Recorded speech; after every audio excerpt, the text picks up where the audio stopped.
Hi friends, I'm Liz. I'm Robby. Welcome back to our channel, Bookworm Couple. Today we are finally doing it. We are Liz finally returning to the Wheel of Time. Book 9 of the Wheel of Time. Yes, we are going to Only took me, what, 4 months I to get through it? I don't remember. I'll have to look it up. It's but a very it has long been time. at least I wasn't like 3 obviously months. consistently reading it that time, but all that time. But I really struggled to get in and out of this one.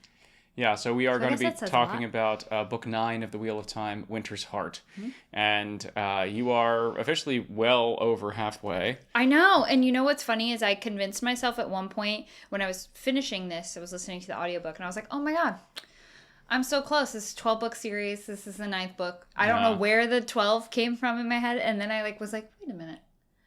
No. I was like, oh, okay. I'm not that close. Yeah. But you're doing great. How did you feel about Book 9? I mean, it did take you a while, so I feel like that does say something. It says a lot. But, you know. It was fine. I enjoy these characters a lot. I do feel like they've become my friends. So whilst I wasn't super engaged with this book, there are a lot of bits of it that I was fond of. Oh, that's nice. Because I like these characters, I like these people. And I understand, and I said this in the last book, I understand the slog now. Mm-hmm. Like what everyone refers to as the slog. There are parts of it that I as a reader kind of like that I think other people don't like the day-to-day workings of these people. Like I love having those insights, and I think that's the slog is a lot of that. Yeah. Though, while I do like it, it's not really motivating or driving my reading of this. It's very slow. Yeah. Yeah. Mm-hmm. Absolutely. And it's. I think I said this exact same thing about the last book. Absolutely nothing happens and so many things happen at the same time. You know what I mean? Like, it just feels like because so much of it is the work up to big actions taking place, but there are pages and pages and pages between those big moments. And I think Robert Jordan kind of does a like really swift big moment. Mm-hmm. And so the exciting stuff to me is not necessarily as memorable. Yeah. Yeah. Anywho, Let's meh. talk about it. Meh. Let's talk about it. Yeah, let's talk about it. So spoilers going Meh forward. with positive annotations. Sure, absolutely. Sure. So spoilers going forward for anyone who has not read Book 9 of the Wheel of Time. If you haven't and you're here, I don't even know what to say. Interesting. I guess we're fascinating. Great to great to with. see you. Great. Hi. But spoilers going forward. So I mean, this one has some pretty big spoilers. There's some pretty big spoilers, which I had to double check with you. I was like, wait, this happens in this book, right? Before accidentally blurting it out right before we started recording. But well, I said it to you first, and you're like, wait a minute. Yeah, wait, I just want to confirm that that's what we're talking about. I was like, yeah, dude, I read it. It happened. Yeah. Okay, so where do you want to start? Great question. I don't know. I mean, I think it's probably always good to start with characters because they have memories of their journeys. Mm-hmm. Everyone was kind of having a different journey at the same time. Sure. We started out with Fail getting captured and then didn't ever hear about it again. Yeah. Which was like, I forgot it happened until I was like reading notes and synopsis. I was like, oh yeah, that was a big deal because she is taken by the Shido, I believe. Yes. And made into, what do they call their like servant people? They were white. Yes. I forget the name. The people who have toe. Yeah. She deals with some really sassy women. She's also a sassy woman. She's cold, period. Perrin, mad. So mad. Perrin is so mad. So distraught. But also, like, Perrin can't decide, I feel like ever, like, what to do. He's like, I gotta get her. And then someone's like, hold on, we gotta do some stuff first. And he's like, okay. And that's about that. That's all I'll say about that. Wow. Because that's really all that happened. There's really not a whole lot that happened with the two of them. Yeah, no, you're right. It was like dropped on us and then never spoken of again. So through the entire book. Maybe we'll hear more about it in the next book. From what you told me, I feel like it seems like it's going to be all about that, and I'm really intrigued. I don't know. Intrigued. There was so much in this book about Rand's ladies, Min and Elaine and He does have quite a few of them. His ladies. And I do love them, and I love their relationship and kind of how they've decided that their relationship as these three women who are in love with the same man will work. I think it's kind of nice, you know? They're refreshing. There's no competition between the three of them, which I find very refreshing, and maybe this is because this is written by a man and not written by a woman. Because I think that is unfortunately very innate, and I do see that in a lot of female writers, which is something that I wish we wouldn't do a whole lot of anymore, because let's not compete, ladies. We don't need to. Anywho, he's not worth it. He's not. Rand is fine. But in general, the men, I don't know, this one's great. But whatever. So we get Elaine and Aviendha first sisters. It happens in a really naked ceremony with so many slaps. So that's all I'll say about that and my reaction to that. That was the first note I took, and I'm not going to read it to you because you don't need to hear what I had to say about that. Anywho, they're sweet, and I do like the description of kind of how it is to exist with a first sister, where it's like she's a part of you, but she's not. You very much are your individual, but she's a part of your heart, which I just thought was really heartwarming. And there's some things about the Aiel culture that's explained, and that's one of them that I'm like, oh wow, that's lovely. And you know how badass the women are. I love that. So I thought that was sweet. I would like, we haven't gotten an Aviendha POV in a long time, and I miss being in her head a little bit because of Rand's ladies. We've really been focusing on Elaine and Min, which I understand we haven't really been in Min's head that much either, but we've gotten a lot of Min and Rand content. Mm-hmm. And I think that's just because they've spent so much time together. Yeah. They were taken together. There's, you know, a lot going on there. And then Aviendha, I feel like we really haven't gotten in her head in many books. Elaine, I also understand why we get her POV. She's such an important character. I mean, what she has to do as a future leader makes so much sense. But I am missing out on those two girlies. Yeah. They are pretty great. Matt is back with, what's her name? Tylan. And the Shanchen are here now. Yes. Which it took me a minute to kind of understand. I honestly didn't really understand Tylan's motivation until Matt goes to leave her and we have that confrontation, because we get Matt back, he's silly, and he's like, oh man, Tylan, she's so hot, but like, I don't know. Yeah. But like, look at her skin's amazing. And so then we have this. I mean, Matt. No, you're right. There was something else I saw about Matt that was like, it's just, I was going to say it to you and I just forgot what it was. But I think I've said it multiple times of Matt just being like, what? She was hot. I don't know. I know stuff about ladies. I'll do it. I got it. You're like, okay, Matt. I know stuff about ladies. But so we get Matt and the Shanchen and I forget where they are. I forget the name of where they are because I'm terrible because there's so many names, so many places and people, and I apologize for not being able to keep them all in my head. Those of you that can, wow, your brains are amazing. I admire you so much. Anywho, Tylan's kind of like working with Shanchen. The Shanchen. Wow, it sounded so Midwest. The Shanchen. I thought what was very interesting was the dice stopping in Matt's head. Yeah. And this happens when he comes upon Tylan having a meeting with these new Shanchen women, or that are like new to their kingdom. Mm-hmm. And the whole description was really interesting. He's like, something mind-boggling must be happening because the dice never stop unless, like, I'm in danger, etc. And nothing happens except for he has this interaction with these two Shanchen women, Tuan specifically, who we find out later is the daughter of the Nine Moons. And then Matt says, my wife! Yes. Which is very dramatic, but I like this plot. I mean, one, you know I love Matt. Yeah. Anytime there's a book without Matt, such as the last one, sad. I do think it suffers. Yeah. But I really... He's a goof. So anytime he's on the page, I enjoy it. But I really do like this plot line with Tuan. I believe if that's how you say it, daughter of the Nine Moons. I think it's so interesting. It's just such a funny, because he's so like, I know stuff about women. Let me save you. Hold on one second. Yeah, exactly. And part of his plot line is this, like, you're gonna be my wife. Yeah. I just think it's just so funny for this specific character. No, I completely agree with you. Well, I think we also had in his relationship with Tylan too, there's a little bit of that misstep of Matt's usual character of being like, how is the woman in charge? Like, I don't get that. And this is sort of a even bigger play out of that, especially because I think the first interaction that they have, she's like, I'll buy him.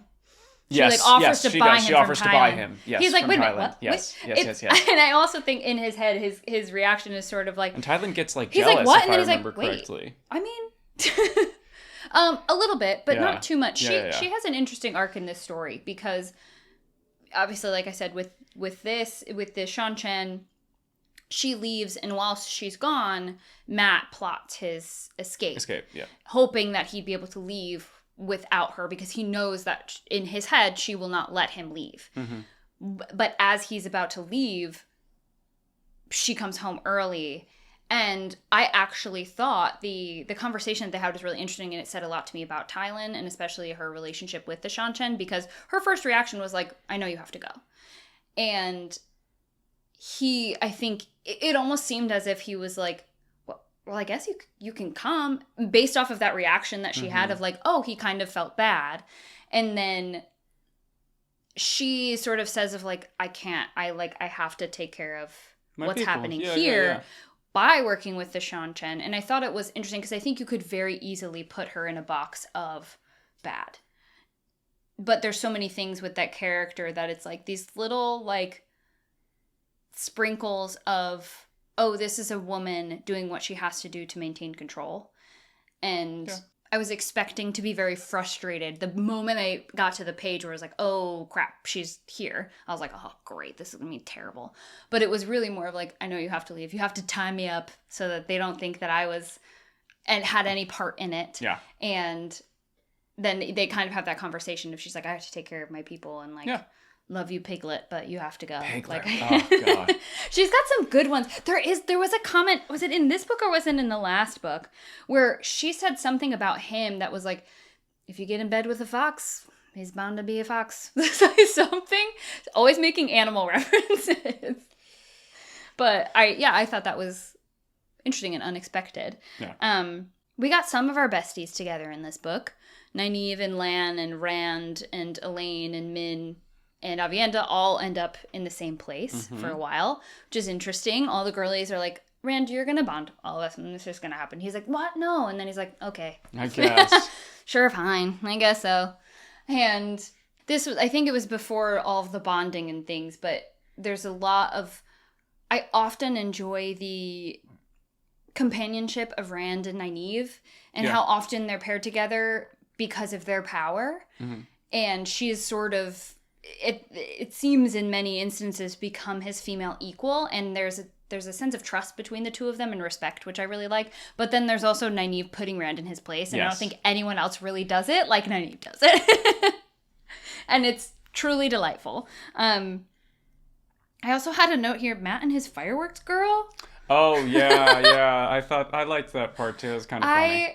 Well, that is first, because I think that's in the moment where he says, well, I know who I'll marry. And I was like, is this about to be the fireworks girl? Because that's cute. Yeah. It's not. That's okay. Oh, yeah. Okay. Girls bond Rand. Rand and Elaine sleep together because she's like, you've slept with the other two. It's time. It's time. And he's like, okay. I guess if I have to. Apparently gets pregnant. She's not 100%. First try. One time. And she's not 100% sure, but everyone else is like, you're pregnant. Relax. She's like, okay. Okay. They need an heir for the Lion Throne. Yeah, Come on they now. Do. She says at once, she's like, I would love to carry more of Rand's babies. I'm like, okay, well, whatever. Oh, I found farm matting very interesting. Mm-hmm. It's the spot that they go to that is essentially like a steading, but isn't a steading in which you can't really channel in this place. Yeah. And they get up to no good, obviously. There's like hijinks and heists. Rand gets captured. There's the guy who I knew was going to turn bad. That was one of his Ashaman teachers. Mm-hmm. Chasing after him, because of course, he loses his mind. Classic. Rand ends him. Great. Gets in trouble. Classic. Gets taken. What is happening right now? I'm telling you exactly the plot of the book. I can see that. Great. Yeah, I don't really have anything else to say about that, except for I thought it was interesting that there was a place where they can't channel. Yeah. Yeah. Nynaeve saves him. Come on, Nynaeve. My girl. It's great.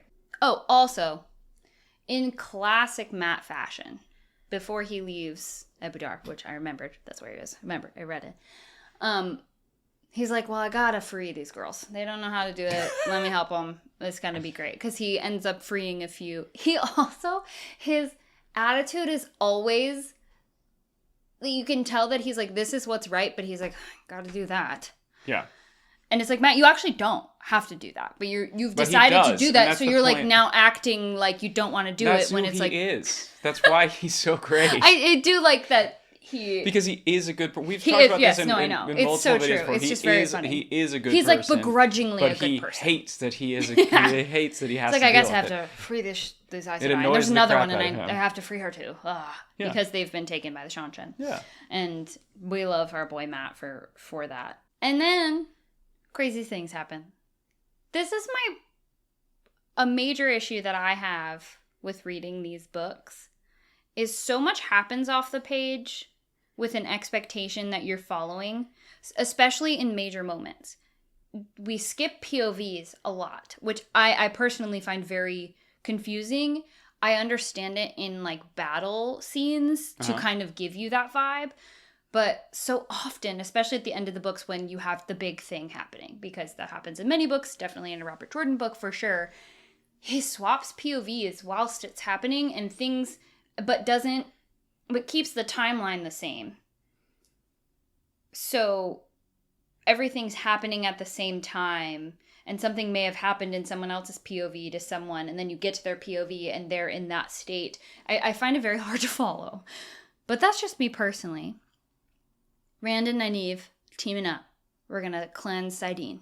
Because he's got all the tools from Farmatting, I think is where he stole something to do it. He had to have some, I don't even remember, pillars, Angreal, Sangreal. I'm doing great. You're doing awesome, babe.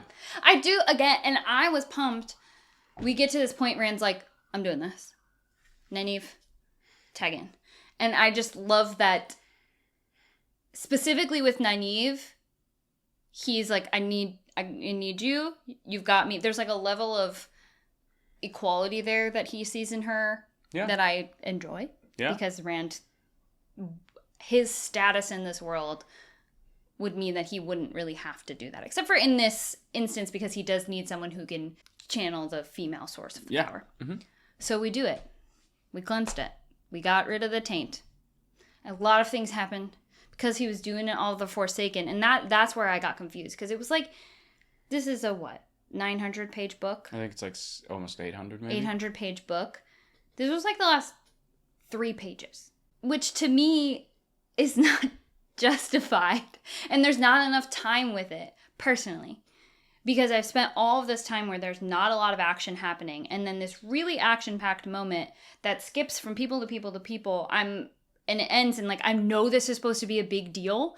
I didn't have big feelings about it. I was like, oh, okay. Oh, I did. I remember this is like. I wish I could have. I just didn't. Of this book, if you described everything that happened to me in this book, this would be the one that still sticks in my mind. I still remember like how that scene is written. I think it was so cool that really really stuck in my head of him cleansing the taint. Especially because it's something they've been talking about for so long, and Rand has been like, for lack of a better term, threatening to do it for such a long time, and people are like, no, man, never. That is another thing that I think exactly like confused me. Where it's like, oh, we're doing this now? Because we haven't like talked about it in a minute. And he just, it's as if he like was like taking a nap and was like, hey, Nynaeve, we're gonna do this ID. And like that's kind of like, I was like, whoa, okay, great, okay, that's happening. All about it. I would have. And maybe it's just I personally would have preferred just kind of staying within Rand and Nynaeve's bubble for it, because we were hopping from Forsaken to Varen to Forsaken to another Aes Sedai, back to Nynaeve, back to Rand. So then, because it's so mishmashed, I get to the end and then Rand like faints, or it's that like, and then it's done. And I was like, hold on. I was trying to paint a picture of how it was happening. And maybe that's just because the kind of reader I am. It's not necessarily written for my mind. But I wanted to be more excited. And I was pumped about it, but I wasn't like... It took me a minute of being like, oh, dang. In the moment I was like... Sure. Okay. Huh? Who? Where? Why? There's in the hill and they're over here and there's another Forsaken. They died? Maybe? Okay, great. I just don't know that I'm very good at following. Even in 9 books in. a Robert Jordan finale. Unfortunately. You still not seem that to it's understand not what cool. happened, though. I did, but I wasn't like, woohoo! I was like, this happened. Yeah. Good job, Brand. That's a shame. That is a shame, because I specifically remember the first time I read that when I did my first read of the series, that I was just so overwhelmed by that, especially because it came at the end of a book where not too much else happened. It was just like, and I know that that's a thing that Robert Jordan does. Yeah. He'll like in most of the books, even the slower ones, there's some really huge moment. Like usually it's at the end. Yeah, and but still, this was just so shocking and such an epic moment, I thought. Mm-hmm. So that's kind of a shame. It wasn't not an epic moment. I just didn't have the reaction to it. To me, you know, like you said, he does write a lot of sprints, like a lot of short epic moments, and to me this is up there with with one of the top ones, even though it's in a book that's probably really slow. in my lesser the bottom part of my tier list of these, if I had to rank them. But this specific moment, I think, is just fantastic. I really enjoy it. I wonder if I've just, like, as the reader that I am, or the books that I read, is if I've gotten used to kind of having a warm up, and without that, I'm like, whoa. Yeah. No, that makes sense. Cool. Again, thought it was cool, and it was epic. I just didn't really feel excitement in the moment. Yeah. I get that. Yeah. So this book, I read it. Proud of you. So how do you what do you want to rate this out of? I mean, we could just do, like, this is amorphous, but the taint. I know, I was like, what? But that could be butthole adjacent. Yeah, that's true. We don't really need that. Never mind. Now do we? Let's see, what else, like, things... I guess it could be like a sangreal or a terangreal. Yeah, but what am I going to You decide. That? Sometimes Matt has the fox. Could do... 9 moons. I was going to say we could just do moons for Daughter of the Nine Moons. Okay. Yeah, sure, let's do moons. How many moons out of 5 would you give this? 2.5. 2.5? Yeah. Yeah. No, that's fair. Again, this is why I'm a terrible rater, because I'm like, I don't want to give my friends a bad rating, because I really like my friends, and I like being in the moments with them, and I like those moments, but I really struggled with this book, as you can see, because I'm so late with this video. Yeah. And, you know, that makes sense, you know. What would you rate it? I would give this a 3. Nice. I'd give this a 3 out of 5 moons. Okay. This is definitely one of the weaker books in the series. Yeah. Very cool. A few cool moments aside, you know, it is slower. I think one of the things that makes Wheel of Time so special is because, ironically, because of some of these slower books, because it just means we get so much time with these characters. So, you know, by the time you finish the journey, or at least this is the way I feel, you'll look back on all of it extremely fondly, even though maybe in the middle you're like, this is really slow, and some of it probably doesn't need to be here. But it makes a lot of sense to me reading, like, how you react to the books that I read, like, much more fast-paced, or, like, where you don't get as much time. Like, I understand, like, having this, like, what your critiques are, like, what you would prefer, I guess. It just, And it's not like this is necessarily like, I'm like, I want everything to be 14-book series that are extremely long and dense. It's just, there is no substitute for time in real life spent with these people, which equates in book form to pages and words. Yeah. And so, you know, some of my favorite series of all time are only like 3 books long, or even like a standalone fantasy book. But no matter how much I love that, I'm not going to feel as deeply connected, I guess, with some of those characters, because I didn't spend 14 whole-ass books with them, having to read the good parts that I liked and the parts that I didn't. And it's similar to me, like, with Lord of the Rings, to a different extent, but just, like, the density of that and the amount of time and care it takes to read it, the amount you have to pay attention, means that you feel a connection with it that you don't with books that you can read easier, because you have to focus more. The writing is different, because I think there are characters I've read in 3-book series that I feel like I know from page 1. Yeah.